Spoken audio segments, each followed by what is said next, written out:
ipadungog sa kahanginan kabahin natong nahitagong pagharas no sa mga nagsalmot sa usa ka fact-finding mission ni with higala dito sa Bagang Labusa. Karong adlaw mga higala giisog nato katong paghisgot no kabahin sa pagdepensa sa atong kinaiyahan. Dako ni siya nga hisgutanan na mga higala tungod tanan kita apektado niini. So para karong hapon no madungog po dito mga higala live sa 783 no ang radyo ni Juan 783 sa AM band no para karong hapuna ang isgutan nato hangtod asa ang angay himuon aron isalba ang atong kinaiyahan sa Tagalog pa ni hanggang saan ang kaya mong gawin para ipagtanggol ang kalikasan. Diba? Ang nag-title sa pelikula. So, kana mga higala, no, hangtod asa ang angay, no, ang kaya nimong himuon aron isalba ang atong kinaiyahan. So, sa way paglangay-langay mga higala, kay taas-taas di siya nga hisgutan, no, atong sayro no, sa bagyod ka pang mahinungdanon, no, ang kinahanglan, mulihok na kita para depensahan ang atong kinaiyahan. Then katong mga pangutana, kinsa man gyud ang mas ang nakaingon sa pagkadaot sa ato ang kinaiyahan, kanibang gitawag nato human activities, kining ginagmay nga ginahimo sa mga tawo nga paglabay og kanang basiyo sa paglabay o kanang puto sa candy or katubang himong paghugaw-hugaw no sa mga dagkong pagminang korporasyon, so sa mga industriya. So ato anang tubagon mga higala, doon na tayo makauban ng mga eksperto karon nga kadiscuss nato no kabahin aning issue. So way paglangan-langan mga higala ato nang i-introduce sila kaninyo. Kauban nato mga higala ang spokesperson sa tulong kabataan bago lang sila nagpahigalog sa usa ka dakong activity niadtong Earth Day. So siya na lang ako ang paisupinin kung sa ilang gihimo adto og may tungod po sa ilang organisasyon kining tulong kabataan. Si Aina Derka Odessa Vin Season ang spokesperson sa tulong kabataan. Mayong gabi, diya kanimo Aina lang akong tawag sa aha, kay murag sa lapid akong dila mo akong ilahos. Yes, Okay. Miss Chair. Wait lang. Okay. Yes, Miss Chair. Good evening po at sa lahat ng mga tagapakinig ng programang ito. Okay. Kauban po nato mga higala, ang usa ka licensed forester ug researcher po siya sa NGO no alang nga nag-advokasya alang sa pagprotekta sa kinaiyahan ang Center for Environmental Concerns, si Miss Cleng Hulve. Magandang gabi sa iyo, Cleng. Maayong gabi sa lahat ng ating mga tagapakinig. Okay. O mga higala, kauban nato ang nahimo na natong suki kini siya no kay kaduha na nato siya na yung guest din niya pa nato ni nga take advantage iyahang pag-anhig diri sa atua sa rehiyon kay dito man gid siya nakabase dito sa Manila, pero pasalamat ang ikabalupod siya mag Bisaya no di kita mag salapid ang ato ang dila. So si Mr. Kim Gargar ang coordinator sa Center for Environmental Concerns. May gabi diya kanimo Kim. May gabi Iche, may gabi po sa mga tigpaminaw. Okay. So, welcome everyone sa tuwang programa. Alright, so let's start off. Dito ta sa kay Earth Day man daw kuno, no? Ato sa tagag-background ng atong mga listeners kung unsa ba gid ning Earth Day, unsa ang esensya sa pagsaulog aniya sa ninag sugod. Kinsa may gusto mo tubag-ana?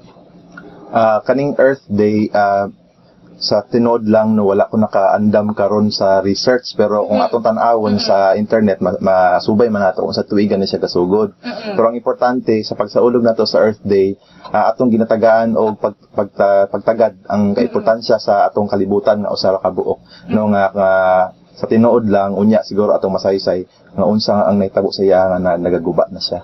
So usa ra gid kabuk atong kalibutan wala gid puli ani no. Wala nay puli. Sa pagkakaron wala pay puli. Okay. So, kana mga higala. No? Pangutanan siguro nato si Aina po dinhi, kay doon naman sila gihimo mga activities on the occasion of the Earth Day. Aina, pwede ba niyo i-share sa mga listeners ang himo sa mga maayon na itong mga kabatanunan, no? Mabubuting mga anak ng bayan, no? Dito niya itong Lunes. Yes, Miss Chair. Katong niaging April 22 or designated day as Earth Day as declared by United Nations, nagpahigayon kami og isa ka tree growing activity nga ato ang partisipahan sa 3,500 na youth Mindanao-wide ug naapit tay 7,000 seedlings na nagkalahi-lahi na variation sa mga punuan ug kani ato ang gipahigayon sa Barangay Panansalan, Barangay Ngan, Sitio Panansalan with a 14 kilometer stretch na area sa ato ang gitamnan. So sa ato pa inani mo kadaghan nga nangadto dito sa barangay Ngan, sakop ni siya sa Compostela, di ba? Opo, sakop siya sa Barangay Compostela and ang nag-participate na mga estudyante, youth, out-of-school youth from the community, gikan sa nagkalain-laing rehiyon sa ato ang lugar sa Mindanao. So inana kadagan 3,500 nagpanon gid mo dito. Opo, 3,500 yun. So, maong medyo daghan-daghan po tagpunuan nga natanong. Unsa tong klase ng mga kahoy pud ang gipang tanom dito? Kini siya ng mga tanom or fruit-bearing trees para po makatabang sa mga tao sa komunidad na devastate sa Bagyong Pablo tung niaging December 4 tung niaging tuig lang. So, kini siya amo ang ginahangdon nga makatabang para sa ilahang livelihood and para sa ilahang kita ug para naapod sila makaon. So having been there in that area ay na no kay isa man gid siya sa mga naigo sa Bagyong Pablo pangatanong tikaon sa man imong nakita dito human sa karon unsa na itsura sa lugar. First is makalipay kay ang mga tao in spite of the Bagyong Pablo nga niagi naagya pa sila hope para ayuson ang ilahang lugar ug makahappy siya nga kabalo na sila sa esensya sa ato ang environment mas natatagan sila og mas nakahatag sila og pagtagad sa ato ang kinaiyahan and pati pod ang gobyerno sa local government unit dito naghatag na og dakong pagtagad para sa ato ang kinaiyahan. Labaw na ang uban na walay tung una siguro kay gamay lang ang pagtagad ani nga issue environmental issue. So pero makasubo pod kay hangtod karon naglisod ang katawhan sa Compostela Valley. And knowing na ang Compostela Valley is only a part of that Bagyong Pablo devastated area. So wala gyapon sila dako nakaayo ang panahon sa nga niagi apan wala gyapon sila kumbaga naka-move on sa nahitabo nga bagyo. Naglisod gyapon sila sa ilahang pagpangita og trabaho kay pagka wala na yung mga tanom nga ilahang ginatanom sa una ug ang mga kay tungod daw kini sa ang nagpuli sa ilang mga tanom kay mga banana plantations, gipulihan og mga minahan og mga pineapple plantations. So kato. So no, very good kaayo no nga mga estudyante, mga kabatan-unan susama ni Aina. By the way, si Aina is a UP Mindanao. Yes po, BA Anthropology po. Okay, kami ato gid dito sa lugar no nga nagahin og panahon para biyahion tong inana kada layo nga lugar og makisandurot dito sa area sa mga tawo nga nabiktima sa Bagyong Pablo og nitabang pagyud sa ilahang pagbangon pinagi sa kani nga gitawag og tree growing. So dili na siya simpleng tree planting ay na no. Opo. Tree growing. Kay kung ino na na tree planting kay murag igo lang mi nagtanom og mga seedlings dito. Pero kani siya na tree growing activity is only a small part para sa dako long term na advocacy para mabalik ang rainforest sa ato ang nasod. So kini siya wala na mo gitawag na reforestation, gitawag na ni siya na rainforestation. Kay kung ingnon man gud ato na reforestation murag capitalist term kay siya kay pwede man na ang itanom sa mga tao kay mga falcata, germelina. So ang amo adjong gihimo is fruit-bearing trees and endemic trees ang amo ang pangtanom kay para makatabang jud siya sa mga tao o para dili lang siya patakaan og putol. Okay, so but pasabot na posible mamalik na pud mo dito kay tree growing goods ug naon ninyo sa kahimtang ato inyong gipangtano. Opo, magbalik mi karong summer and sem break po para mas daghan pang mga kabatan-unan ang maka-join sa ing-aning na activity. So to pa long term ko ang giday ni engagement, no. So very good kaayo ning ginhimo sa tuang mga kabatan-unan. So dito ta sa katong siguro no ako na pong i-throw ang question engage nato katong public awareness bitaw kay kanina nakita nato na ni mga kabatan-unan nga ning salmot aning mga tree growing activities o mga susama niini unsa ba sa tuang tan-aw ang kanang awareness level sa mga tao sa paghatag og pagtagad sa kinaiyahan kung asa na ba ni unsa pud ang pagtan-aw sa mga tao sa hinungdan sa pagkadaot sa atong kinaiyahan siguro kay sinyas man ato kauban sa Tikas Lawak, ato nang tubagon, no, sa ato ang pagbalik. Ayaw ka mo paggiya, mga higala, mubalik kami man lamang nini, pipila ka pahinunod. 100 pala. Ayaw. Isgot sa ato ang topiko, hangtod asa, no, ang hangtod asa, ang kaya nimong natong himuon para isalbar ang atong kinaiyahan. Himo sab ka mong musalmot, no? Pinagi sa musalmot sa atong diskusyon, pinagi sa pag-text atong hotline na 0930-240-7128 atong uspon mga higala. 0930-240-7128. Kauban gihapon nato mga higala, ang coordinator sa Center for Environmental Concerns na si Mr. Kim Gargar ug ang researcher sa CEC or Center for Environmental Concerns na si Ms. Glenn Culve ug ang spokesperson sa Tulong Kabataan nga si Aina Season. Okay, so dito ta sa pangutana, unsa ba ka nahimatmon unsa ba ang level no sa kahimatmon sa katawhan in terms sa kaning paghatag o pagtagad o pagdipinsa sa atong kinaiyahan. Kinsa may gusto mo? Balid ang tubag ana depende kung asa gapuyo ang tawo.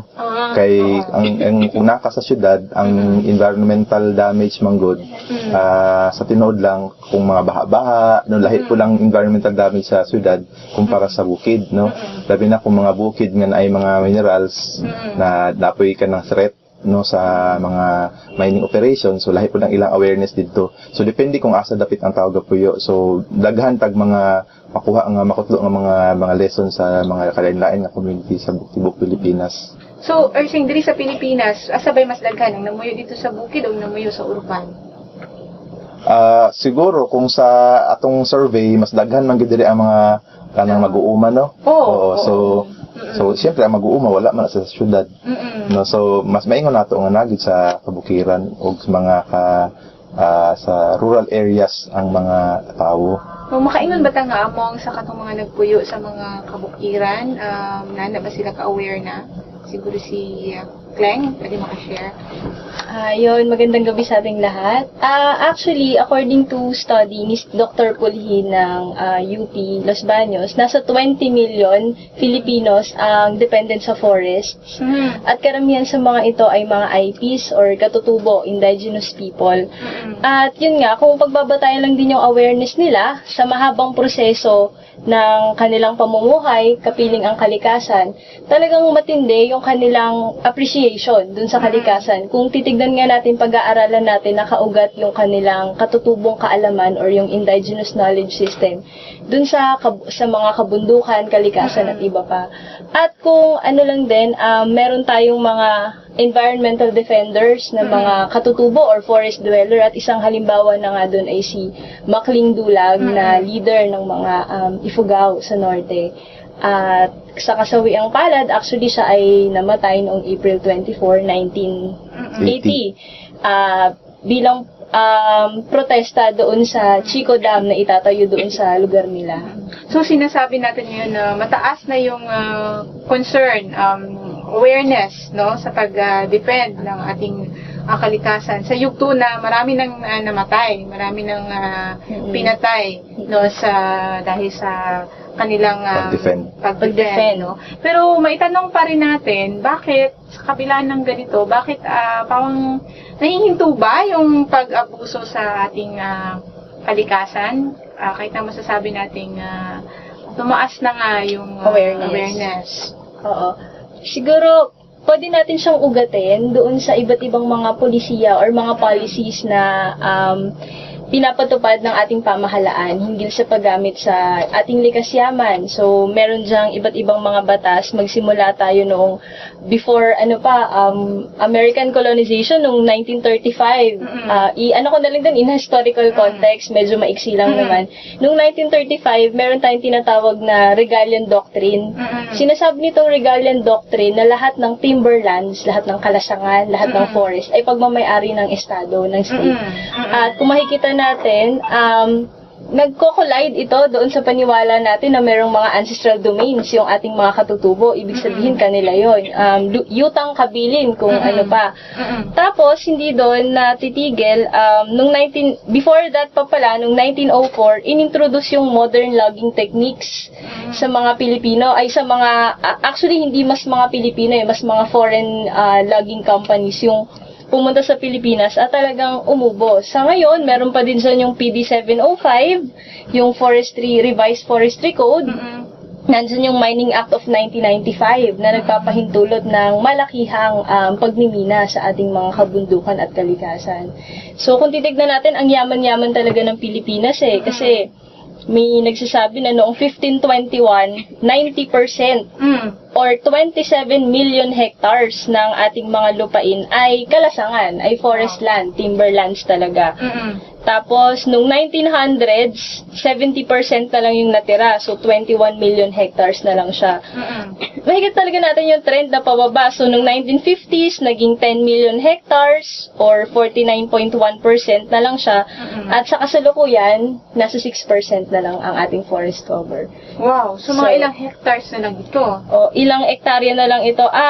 Naitala nga daw nung around panahon ni Marcos, under Marcos administration, yung highest deforestation rate in the Asia Pacific region. According ito sa isang study noong 2000 ni Miss Vitug. Ni Dr. Vitug, actually. So, sinasabi mo, Kleng, na kahit na anong gawin na pagdepensa, no, sa against, no, sa pagsira ng ating kalikasan, nandyan pa rin yung may mga batas, no? Ang batas ang nakaingon, no? Ang mga balaod, yung mga balaod na nakaingon nga bisag daghan ning ula og dugo pakamatyan na nila, mubabag lang sila dito para dili maguba ilahang kinaiyahan. Pero murag na ay dako kaayong sa gubangonon tungod kay naagihapoy nagpabilin nga mga balaod. O nga mao nooy ni tabang og katon nakaingon sa pagka guba. Sa kinaiyahan. So basically, kailangan talaga natin ng reform sa mga policies na ito. Kasi kung titignan natin technically, legal yung ginagawa nila. Nagiging legal yung environmental plunder dahil merong basbas nitong mga batas na ito. At yun talaga yung dapat nating hand in hand with the community, yung resistance nila dito sa mga massive logging, mining corporations, ay yung what do you call that? Pagbabasura, for example, nung Mining Act of 1995, imagine 100% foreign ownership ang binibigay nito sa mga companies at iba pa ang mga batas. So siguro no, isa-isahin natin yung mga issues no na dapat ang mga issues mga higala nga kinahanglan na barugan, mga pressing environmental issues sa pagkakaroon. Pero pusan man nga na-mention na pod ni Kleng katong murag depletion, katong pagkahurot mga higala sa to ang mga kalasangan, paspas nga paghurot sa atong mga kalasangan. Siguro ang katong pangutana, no?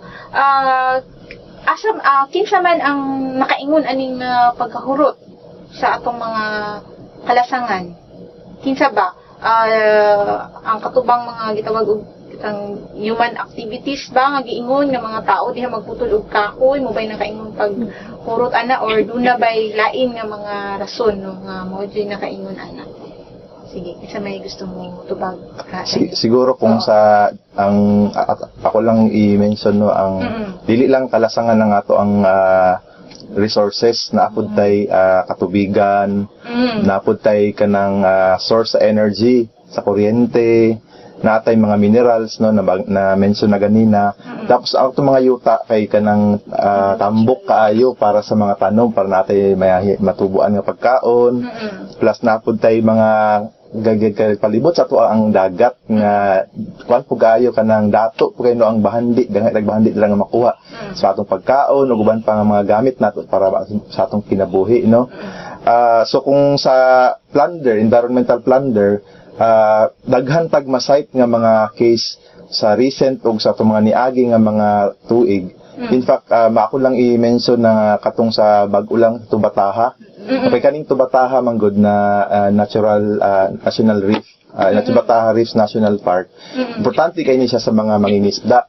Labi na sa mga palibot sa Sulusi.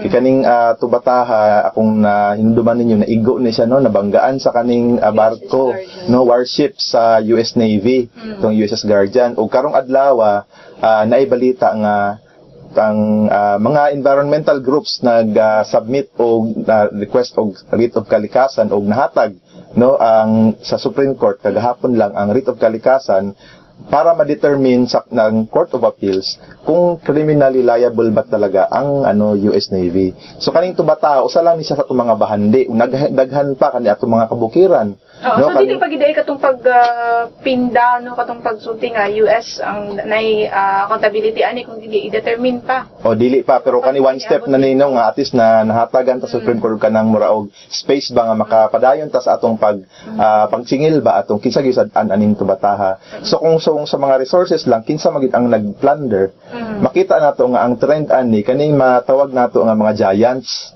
no, mga dagkong mga multinational companies o mga transnational companies nga maoy patuyang o paghigop sa atong mga bahandi, no. So sa siguro sa Sikleng mahatag niya ang specific nga sitwasyon sa forest. Oo, sige daw. Actually, yun nga, medyo nakakalungkot kasi karamihan talaga sinisisi sa pagkaubos ng kalikasan ay yung kaingin na karaniwang ginagawa ng ating mga katutubo. Kahit pag tinignan mo yan sa mga textbook, sa mga bata, cause of deforestation, kaingin. Pero may mga studies na, anthropological studies, na nagsasabi na ang kaingin ay sustainable practice. Ibig sabihin, likas kaya siya. Bigyan lang natin ng overview. Yung kaingin kasi, di ba, slash and burn. At kung titignan natin, sa context ng mga katutubo, meron silang tinatawag na fallow period.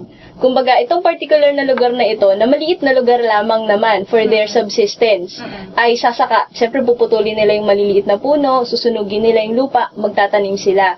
Tapos, after that planting period, nilipat na naman sila sa isang area na medyo malayo-layo dun sa lugar. At saka lang nila babalikan yung area na yon after around 15 years or 20 years kung saan meron ng mga puno, meron ng mga grass. So, ibig sabihin, sustainable siya. Umiikot siya. Ma-manage nila.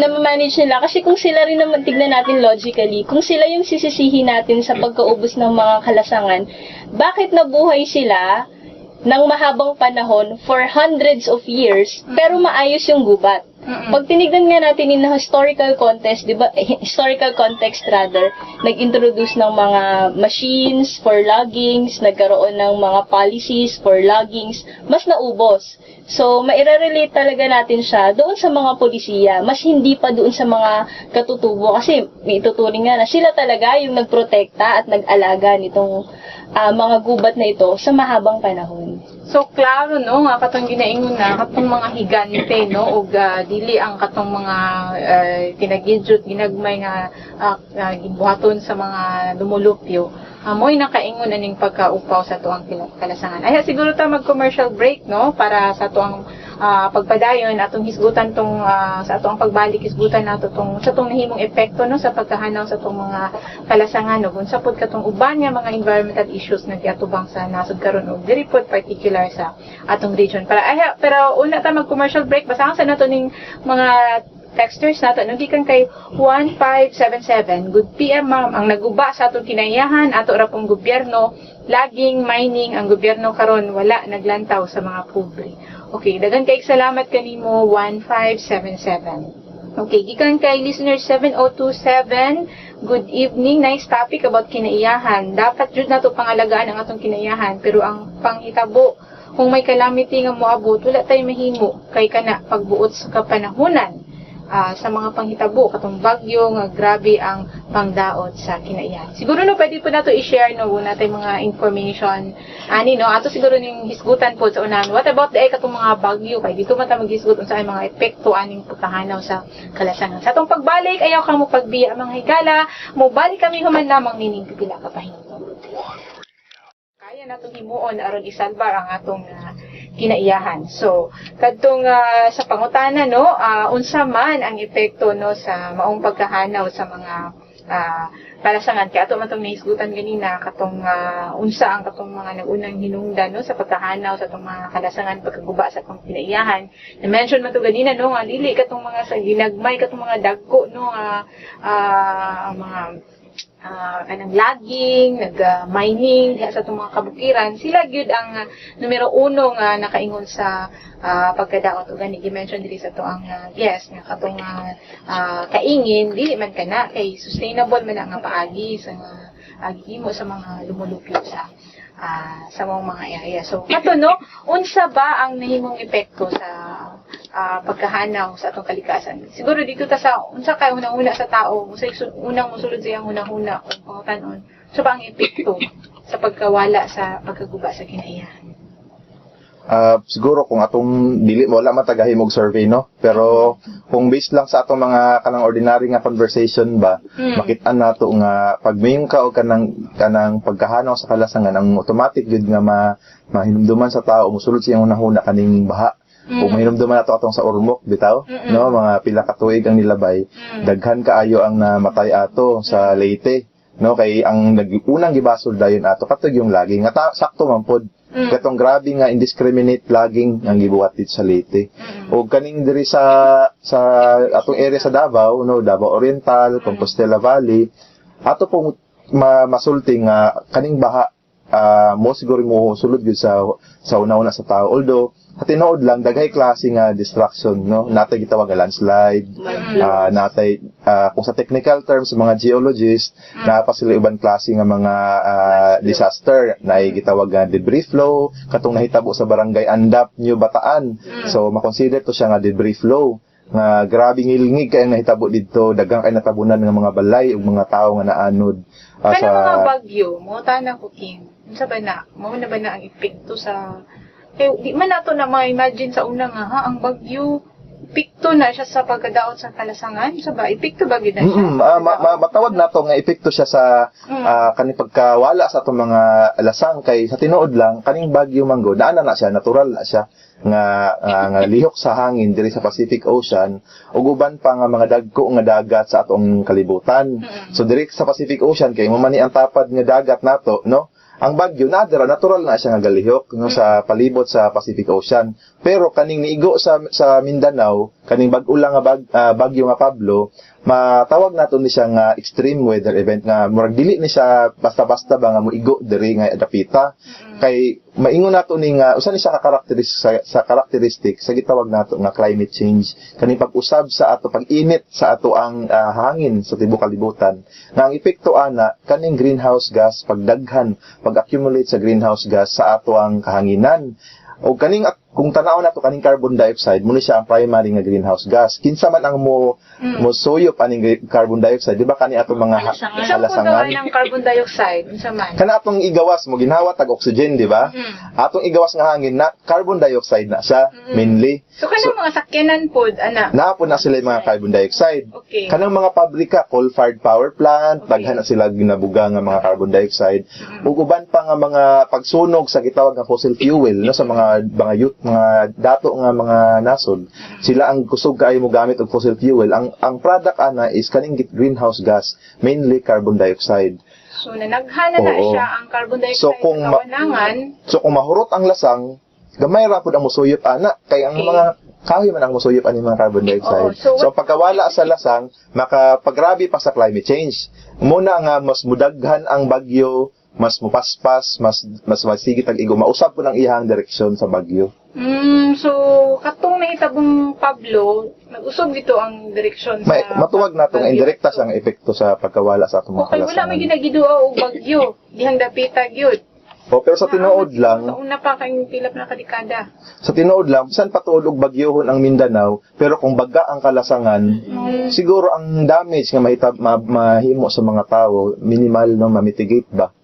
Tungod kinawala ang kalasangan, pag igo sa bagyo, mga landslide, kani mahihuyang ang yuta, mas grabe ang damage sa makatauhan. So bisan pa og maigo ka kung nailas nga baga, mo proteksyon nato sa mga bagyo ug uban pa mga kusog nga calamity. So na-minimize ang tatong pagtutuyog sa tuinit nga hangin, ano ba Sakto, kung naay oo. mga lasang pati Pati landslide, mga minimize po siya.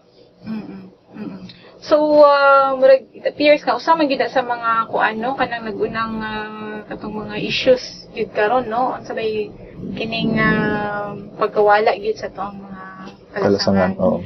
nga bunga sa kining mining Laging ug mining.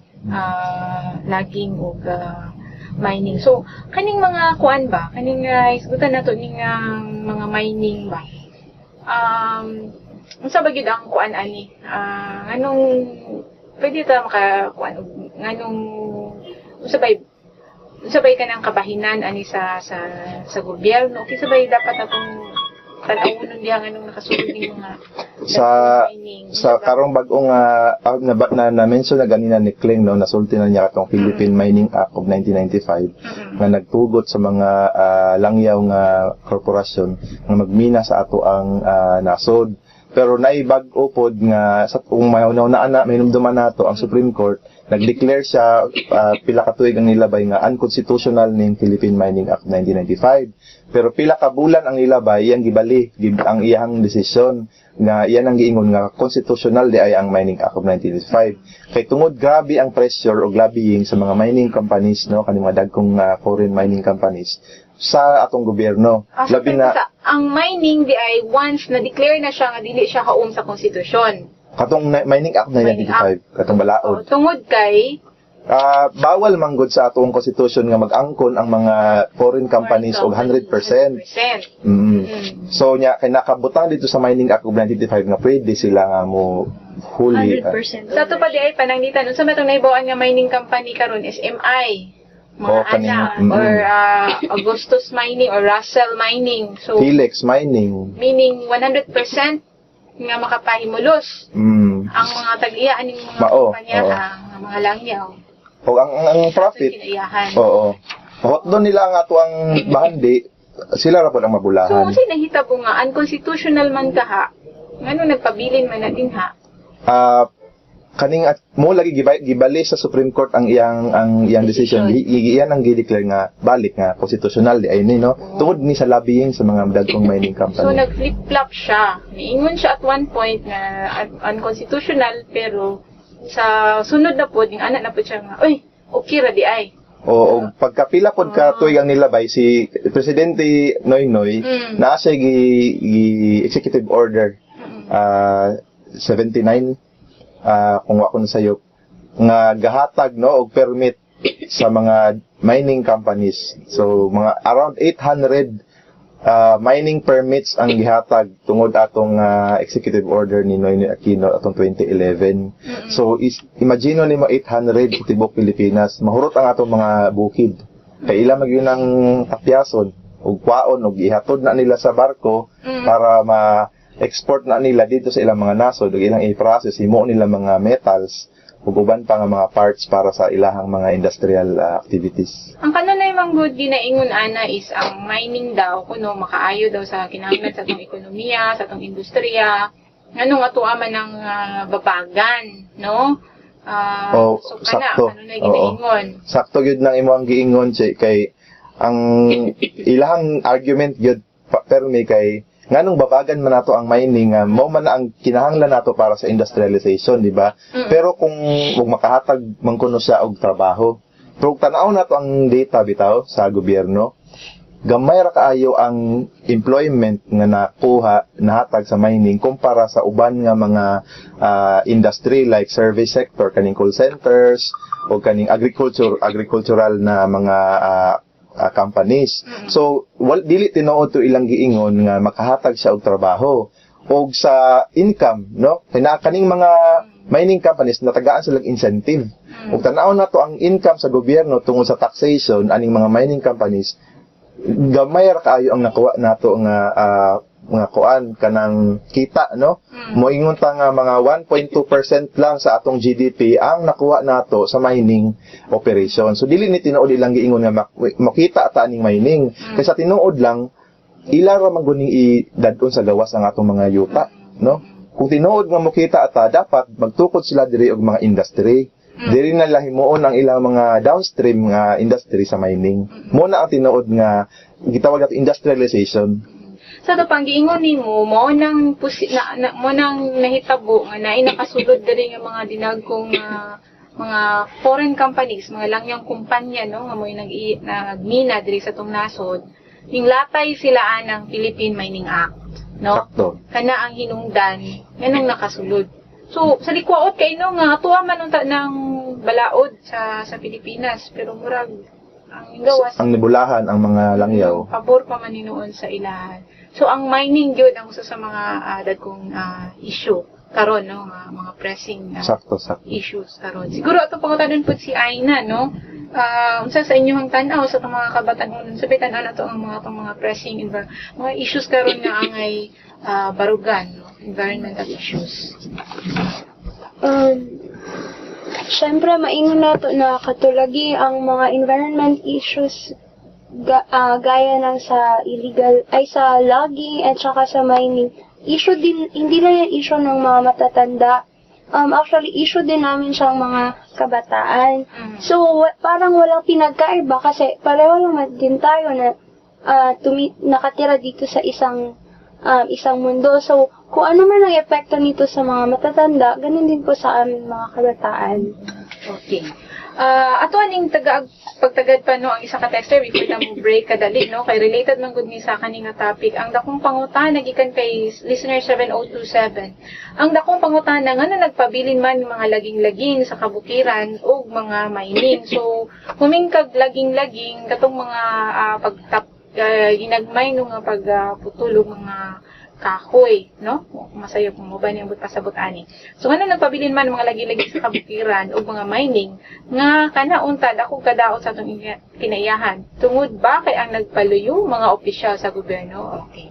So legitimately siya nga pangutana, no? Nganong kanang kuan nagpabilin daw ning mga laging-laging o mga inani, no?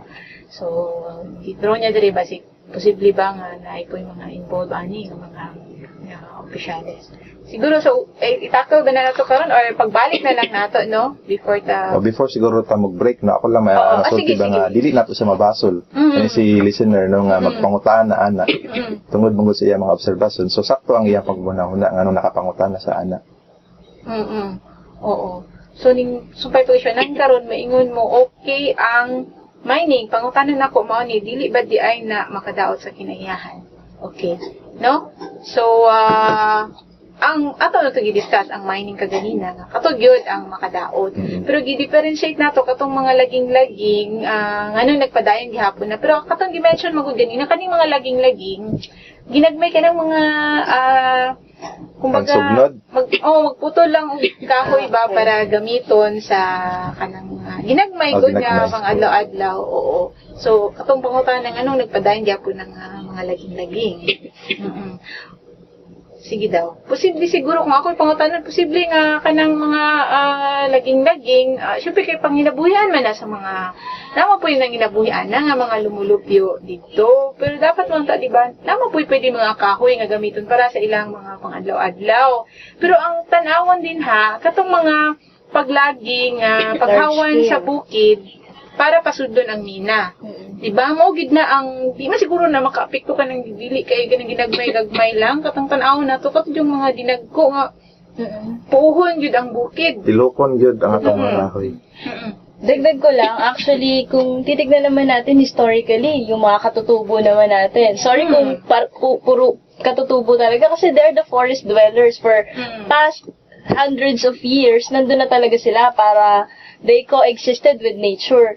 So, kung pamputo lang naman, pantayo ng bahay, panggatong, it won't hurt. Kasi may kaya ng nature na mag-replenish at mag-regenerate on its own. Ang nakakabahala, yung massive logging. Kung titignan natin, mas legal logging yung nakakabahala. Kasi talagang thousands of hectares, hektarya yung lawak nito eh. At kung titignan natin, napakarami ng mga forest lands na talagang nawala dahil dito sa mga hectares na ito. At balik din ako dun sa Mining Act of 1995. Nakakabahala kasi ang daming rights na binibigay sa mga miners like timber rights. So, ibig sabihin, may karapatan sila na karamihan kasi ng mga process ay open pit mining. Ibig sabihin, pag sinabi mong open pit, imaginein mo, tatapyasin mo yung bundok. Tatanggalin mo lahat ng halaman at mga punong nandun. So, they have the timber rights. Meron silang karapatan doon sa mga puno na makukuha nila. Next, they also have the water rights. Kung merong mga body of water na meron doon, may karapatan silang gamitin yon. At meron din silang tinatawag na right to privacy. Ibig sabihin, pag nanghingi ka ng document sa kanila, kung magkano yung kanilang kinikita, gano'ng kalaki yung saklaw, they have the right to remain silent. Kung titignan natin, ay hindi makatarungan para sa mga communities na nakatira doon. Lalo na kung ito ay mga katutubo or forest dwellers. Sabi nga ng CAMP, isa siyang organization ng mga katutubo, kalipunan ng mga katutubong mamamayan ng Pilipinas, nasa around 600,000 hectares or 56% ng mga lupaing ninuno ay covered ng mineral mining application sa buong Pilipinas. At kaakibat na rin nito yung mga human rights violations sa ating mga IPs. So, ang mining, dito yun sa mga lugar, sa mga lumad. Oo, at hindi lang yun. Kabilang din yung mga key biodiversity areas, yung matatagpuan yung ganitong species ng halaman, ng hayop, na hindi mo pwedeng makita sa ibang parte ng daigdig. They are called endemic species. Okay. So, kadto, no? Katong iklaro na to, katong tanawon tong mas dako nga nakaingon, dili itong siguro katong mga ginagmay. Although, syempre, dili po maayo jud nga kuan tong mga ginagmay. Pero dito ta mag-focus sa mga dinagko jud nga maoy nakaingon. Kumbaga atong tukuyon katud yung tinuod jud nga sad-an ugani katong giingon nga nakapamutol sila kahoy dihang ana kadaghan tungod kay ninglatay sila mga balaod mo in the guise of laws ng mga ingon sila nga legal ni kay na ako'y permiso sa gobyerno na ako'y mga ingon ani nga mga permit nga ipakita. So kana mo'y dakong question nila nganong gi-allow na nga makasulod din na. So are we helpless, no? Wala ba tay mahimo batok ingon ana, no? Dawato na lang ba nato nga tungod kay mo na sa ang gibutang niya sa balaod ana na lang, no? So wala na ba tay mahimo ni ana. So ato nang tubagon, no? Sa man ang angay natong buhaton nga na-identify na natong kung kinsa gyud ang naroonong hinungdan ani pagkaupaw sa tuang mga kalasangan. So katong sa tong pagbalik, unsa ang angay natong mahimo, no, og hangtod asa ang kaya natong himuon, no, para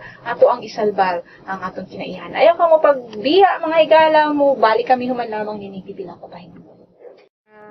Sugod ta dito sa katong pag-identify nato, no, unsa man unsa bagyud ka unsa na ang kahintang karon sa pagkadaot sa tuang kinaiyahan, dahil na-identify katud yung mga hinungdan sa pagkadaot ni ining kinaiyahan, nga dakong kabahinan di ay dito ang kaning gobyerno mismo tungod kay nasa mga balaod, no, nga mo'y nakaingon nga mas gitagaan pag tsansa kay gayunan nga madaot, no, sa mga madaot ang atong kinaiyahan sa katong mga mapahimos lalo po yung mga dagkong kumpanya dili sa katong mga madaot sa mga o yano lang katawhan ko dili ang gi-identify din nato din katong yung mga yung mga dinagko, no, mga large scale nga mga nakaingon sa pagkadaot sa atong kinaiyahan. So sa pangutana, unsa ba ang panlaban, no, sa katawhan, no, batok na ining kahintanga, no? Unsa ba gyud? Unsa yatong kalaban-laban ani? Unsa pa yatong pwedeng mahimo ani siguro sa ani nga kahintang. Sige. Isa may gusto mo. Sige, ako na lang. Kasi maula. Maula. Pwede ka, manukat mo ni sila ang uhan. Kaya sure, daghan itong mahimo ani. Sige. Sa tinood lang, daghan tayo mabuhat para ato ning malabanan mapatukan nato ning mga balaod na sa tinuod lang kaning pag awareness nato sa mga tao, education na mga efforts. Dako na siya ikatabang sa sa paglaban nato aning mga balaod nun nga nakapagpasamot sa pagkaguba sa atong kinaiyahan. Like siguro ang mga kabatanunan ipadayon nila ilang ginahimo nga tree growing og apil ana sa tree growing ang paghatag og awareness og edukasyon sa mga uban pang kabatanunan og labaw pa ni ana ang kuan kaning gitawag nilang pagkahiusa kadili lang taman sa awareness kundi magkahiusa sila para mas kabalo magyud ta nga mas kusog ang atong tingog kung dungan ta pareho ta og anong advocate ba. So lobbying nato sa atong Congress maginahanglan pud ta og kay karon election man ako mahuna-hunaan nga kinahanglan pud nga ato tong suportahan tong mga politiko nga atong makatabang didto sa Kongreso o sa Senado sa pagbatok aning mga balaod nun nga dapat i-refill susama aning Mining Act 1995 dapat ato na siyang batukan. So kinahanglan pud ta makipag-uwan sa ilaha ba ato silang ibutang dito sa Kongreso o sa Senado kaning mga politiko nga tinao nato gyud sila kanang concern sila sa ato ang kinaiyahan og so kaning daghan tag mabuhat pero ang importante ani nga magkahiusa ta. Sige, isa may gusto mo share pa sa iyang kuan. Malambigit ato nga pangutana. Sa atong mahimo para ato ning maalkontra kining kahintang nga grabing pagdaot sa atong kinaiyahan. Okay. So, yun nga, tama yung sinabi ni Kuya Kim. Dagdag ko lang din, we should be defensive at the same time proactive. Defensive in a sense na konti na lang kasi talaga yung natitira Kumbaga sa populasyon natin na aabot ng 90 million at sa forest cover na natin na nasa around 6% or less than 10 million hectares rather. Napakaliit ng bahagdan na ito kumpara doon sa populasyon natin. Kaya dapat, yung mga natitira nating forest lands ay talagang depensahan natin laban dito sa malalaking kumpanya na nagmimina at naglalaging dito sa mga areas na ito. At kabilang na nga doon yung Region 11 dito sa Davao Oriental, Compostela Valley at kung saan galing nga kami doon na tinuturing ito na very rich sa dipterocarp species, yung mga lawaan, tangile, bagtikan. Pero nung pumunta kami doon, nakakalungkot dahil konti na lang talaga sila. Talagang mapapayat na, maliliit na sila. Ayun. At yun din, yung maging proactive kasi minsan iniisip natin, ako, ang lalaki naman itong mga kumpanyang to. Sino ba tayo? Mga maliliit na mamamayan lang tayo. Pero syempre, sabi nga natin, ang isang walis tingting, kapag mag-isa lang siya, hindi siya nakakalinis. Pero pag sama-sama, yung mga walis tingting, pag sama-samahin mo, makakalinis siya. Ganon din yung mga tao. So, yun, nandun yung, movement, nandun yung pagsasama-sama, pagiging united ng mga mamamayang apektado, mga komunidad na apektado nito. At syempre, hindi lang yung mga apektado, pati din naman tayo kasi pollution knows no boundary. Hindi porket taga Maynila ako ay wala akong pakialam sa mga taga Compostela Valley, taga kung saan man. Kasi nasa iisang bansa nga tayo, nasa iisang planeta tayo. Dapat lahat talaga tayo ay magkaisa para panagutin itong mga environmental plunderers at patuloy na depensahan yung ating kalikasan. Alright. Sige, si Aina. So, lang dahil na reaction lang po ay sa latest Earth Day report sa DENR. Ginaingon na second na daw ang Pilipinas sa naay least forest cover.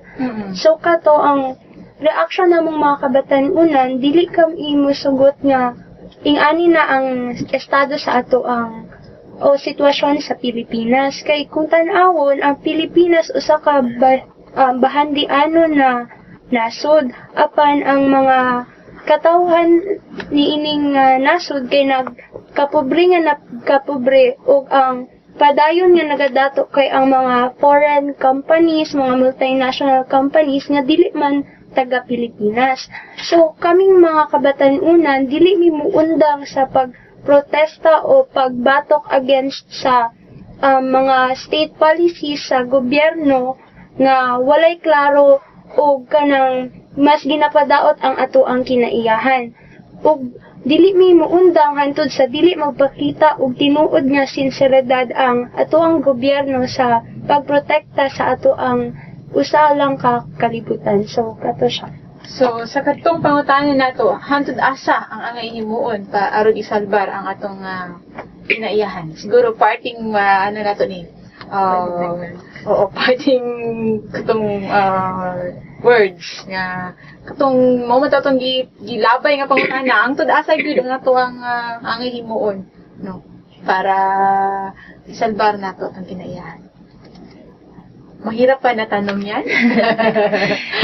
Ayun. Saan? Dagdag lang din kasi ayokong, I don't want to sound like minimalist ideology na magkaisa tayo, magsama-sama tayo. Pero syempre, in a solid context, dapat talagang, yun nga, magkaisa tayo, mag-organize tayo.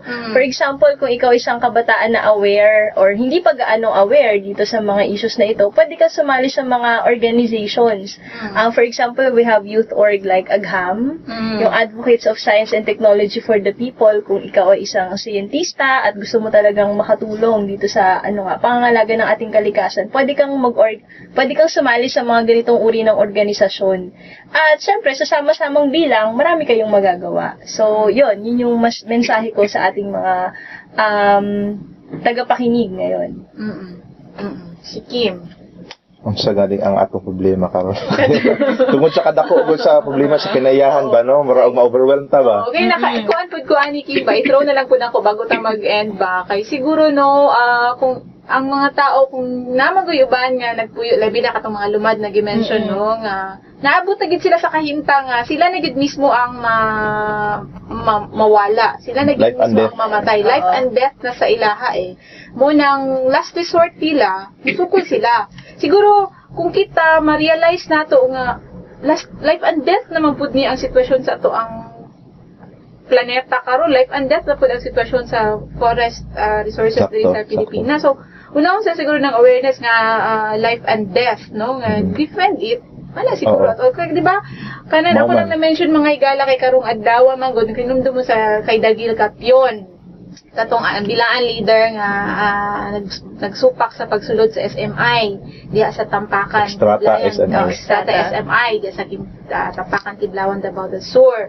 Karon October gipaday man to gimassacre to iyang asawa ug ang duha ka anak 8 anyos masiguro to og 13 anyos. One day in October samtang naa sila sa ilahang uma. So gi-charge to sa military nga namatay daw tong tulo sa engkwentro pero nagpadigayon og investigasyon ang CHR di adto nakita nga close range gyud ang pagkaigo sa bala katong sa tulo, no. So si Dagil dugay na ni supak nga dili pa sudlon ang ditag kong lang yung pagmina diha nga SMI. Pero kabalo mo mga higala na surprise karong adlaw mga higala gibasa na ko ang interaction.com ug nakita na ko dito na sila video grab i-upload nila nga si Dagil Campion mga higala Campion ning announce mga higala nga ning salmot na siya sa armadong revolusyon. Salmot siya, no? Kay para sa iya wala na last recourse niya matod pa niya sa iyang giluwatang pamahayag dito, no? Nga nakig-alyansa na siya sa New People's Army, no? Tungod kay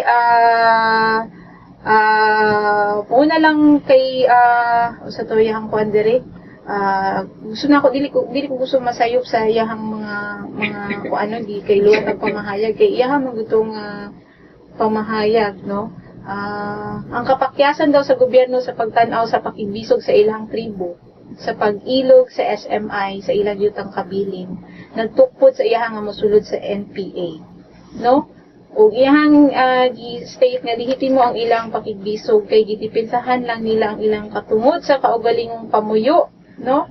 Kay wala na daw nagkadimao ang ilang tribo, nagkasiak-siak na, unya grabe ang pagpangabuso sa mga sundalo, katong mga paramilitar naggamit sa mga sundalo para pakdangon ang ilahang pagsukol para musulod ang SMI. Mutuning desisyon daw siya nga musalmot siya sa armadong pakigbisog para daw ni sa sunod nga henerasyon. Wala niya himo ni para sa iyang kugilingon kung dili para sa musunod nga henerasyon. Kay pugnan yun nila para dili makuha ang ilahang yutang kabilit. So, kadto mga higala, there is one case of si Dagil Campion, abot hanggang sukdulan para i-depend ang environment. So lain-lain magud nga nakahimtang, no? So Dili nato siya mabasol. dili na to siya mabasol, dili na to mabasol, nga daghan nga nani ang ilahang gitake nga path, no? Og gani daghan man gyud sa ginamention, daghan man gyud ang nangamatay. Last resort. Oo. O sa kung tanaw nato gyud no based sa itong mga discussion karon, grabe ang problema ba? Kaya ang problema karon dili lang sa problema bitaw nga wala kay ability or wala ang ginagmay bitaw. Ang problema ani pag mawala na nato mga bukid, mga lasang, wala na tay kaugmaon. So kani siya dili lang kaning pag-protect nato sa ato ang sa ato ang kinaiyahan, no? Pag-protect ni siya para sa ato ang next generation. Kay di ba mo tong naisgutan na maginato mga lain-lain yung mga epekto aning environmental destruction. So muna dili ginato mabasol nga daghay mga tao so sama anak niya nung inaana gid ang ilang nakitaan nga solusyon kay kabalo naman ta na ingon niya gimasakir tong iyang pamilya, no? So sa ilahang sitwasyon wala gitagaan o wala og sa iyang pagtan-aw mo dito ang iyang solusyon nga nakita. So, kadto mga higala, no? Doon na gyud akong contradiction, kumbaga, sa tuang atong giatubang karon wal padayon ang pagbarog sa mga tao, no? Pero murag may dako kaayong bato nga dili pa nila matumpag nga padayon diha nga tagak sa ila. Pero siguro sa kadako sa problema, mo siguro makaingon nga dili na siguro na enough ng mga panawagan nga lifestyle change, coastal cleanup, okay ba na mag-recycle, di ba? Wala may problema na.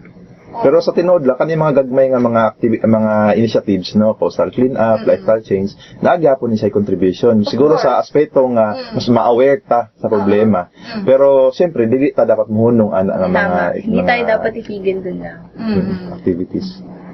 So, more than anything yun ni, mga higala, di panawagan yun, ang ato pagbarog din Yes. no? Kanang pagbarog nato sa mga, pagbarog nato ba, ang atong baruganan yun, ang gikinahanglan diri nga, batukan ning nakaingon, no? Kung ma-identify, kung ma-recognize ato na, kung kisa yun nakaingon sa kadawat sa atong kinaiyahan, batukan ni, at all cost.